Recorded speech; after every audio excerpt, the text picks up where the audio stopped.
Now on Denver 7 News, a hit and run in a Golden Bars parking lot leaves one dead and a string of injuries. It's tragic and very chaotic. What we're learning tonight about the moments leading up to the crash. It appears to be an intentional act. And Denver sidewalks have been sidelined for too long. We're failing people each day when folks using wheelchairs can't get to a transit stop. The proposal heading to the November ballot that could curb the city's inaccessible walkways. We really need to change the system. Plus, a special tribute to Colorado's fallen firefighters.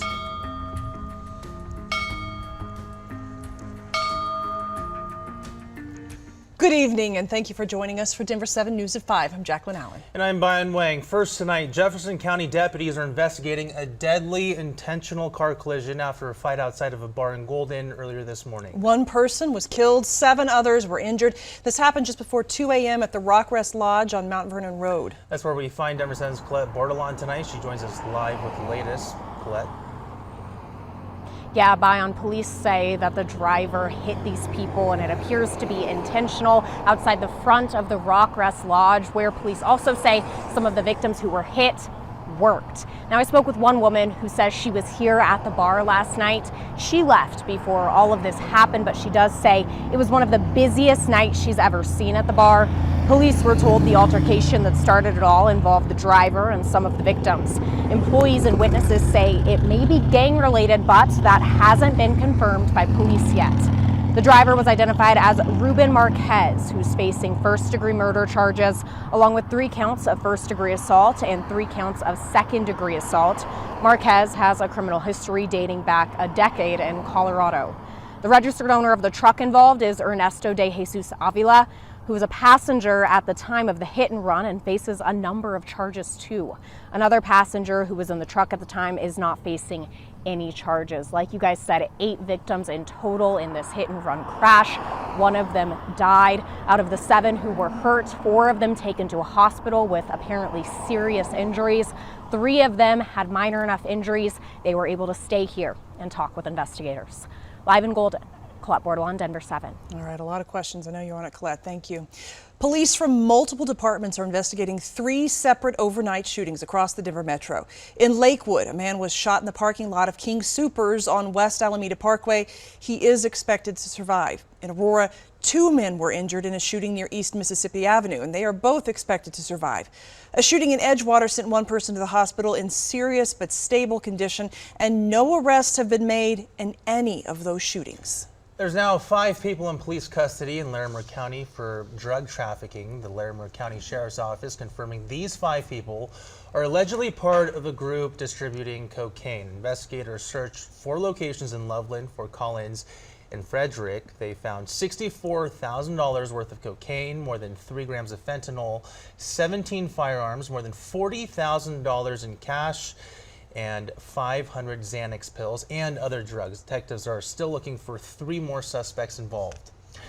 Denver voters will have their say on paying more for improved sidewalks this November. A ballot initiative is asking property owners to pay more to cover these improvements. Denver 7's Russell Haythorne spoke with advocates today trying to get the word out.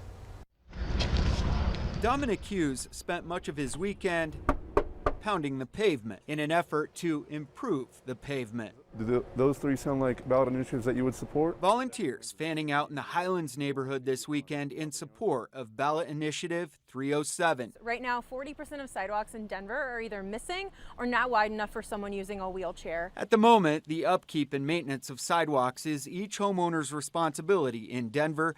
The Denver Deserves Sidewalks initiative would change that to the city's responsibility. Denver would be one of the larger cities in the West to be taking on this responsibility. Homeowner Allison Sambish is still on the fence about it, but her initial reaction is more supportive than not. I had not heard about it until I got the flyers. My initial thoughts are it makes a lot of sense, especially around here. There are some really uneven and unsafe sidewalks. The initiative is not without its critics, primarily because each property owner would be hit with an annual assessment fee for general sidewalk improvements, depending on the size of your property. Some apartment complex owners have come out against it. The average homeowner would pay about $107 a year or $9 a month, with some low-income earners getting a discount. It's a fee that's assessed annually like your stormwater fee already is. It's assessed based on the size of your property. Definitely something I need to look into and see how much it would impact me as a homeowner financially. I think my $107 would be worth it. Advocates targeting the Highland Square Farmers Market today, a neighborhood that certainly has its share of sidewalk issues. We're excited about the momentum and what we're hearing from community members. Out here live now, here's another example of the problem. Heaving sidewalks like this, creating a trip fall hazard. Advocates for this ordinance say that it will also take the burden of lawsuits from tripping and falling off of homeowners and place them on the city. Opponents say there's no way this fee structure can pay for the millions that are needed in improvements. Tuesday, November 8th, that's election day. For now, we're live. I'm Russell Haythorne. Brian, back to you. That's a day we'll keep an eye on. Russell, thank you so much. All right, check this out. One Littleton household got a rude awakening this morning in the form of a geyser straight into their home. Check this video out here.